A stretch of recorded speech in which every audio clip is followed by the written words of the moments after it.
you, including Bill Connolly, were not bullish on North Carolina. You ranked them 12 in your overall ACC rankings.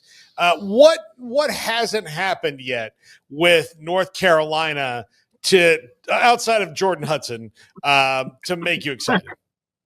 Yeah, Jordan Hudson was not a portal addition for Carolina. We didn't factor that in. Although maybe we should have.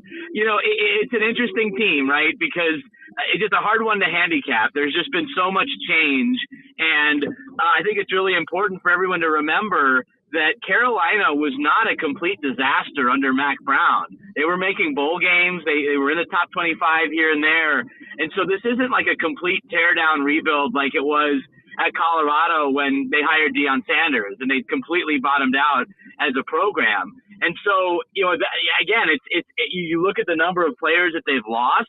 Yeah, they've brought in a lot of they've brought in a lot of players. I just don't know how many truly impact players they've brought in. Yes, they hired Bill Belichick and a new staff, but is that definitely an upgrade? I think that's the part where it's a bit tricky because there's so much mystery around that program. I mean, Gio Lopez, I think, will be a good quarterback for North Carolina, but quarterback really hasn't been the problem.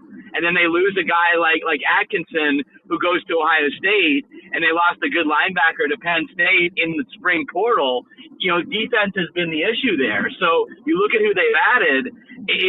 Right now, again, I'm not saying they won't be good players, but they don't jump out as no doubters like some of these other teams that have added. So I think, again, it's just relative to everything that's gone on there and everything that's gone on in the league. I mean, Clemson, for example, doesn't add nearly the number of transfers that Carolina does, but they were able to keep their players, their roster together. They added a couple of transfers, which Dabo doesn't normally do, and then they bring in Tom Allen to fix the defense. So that's a much better offseason overall than what's gone on at UNC.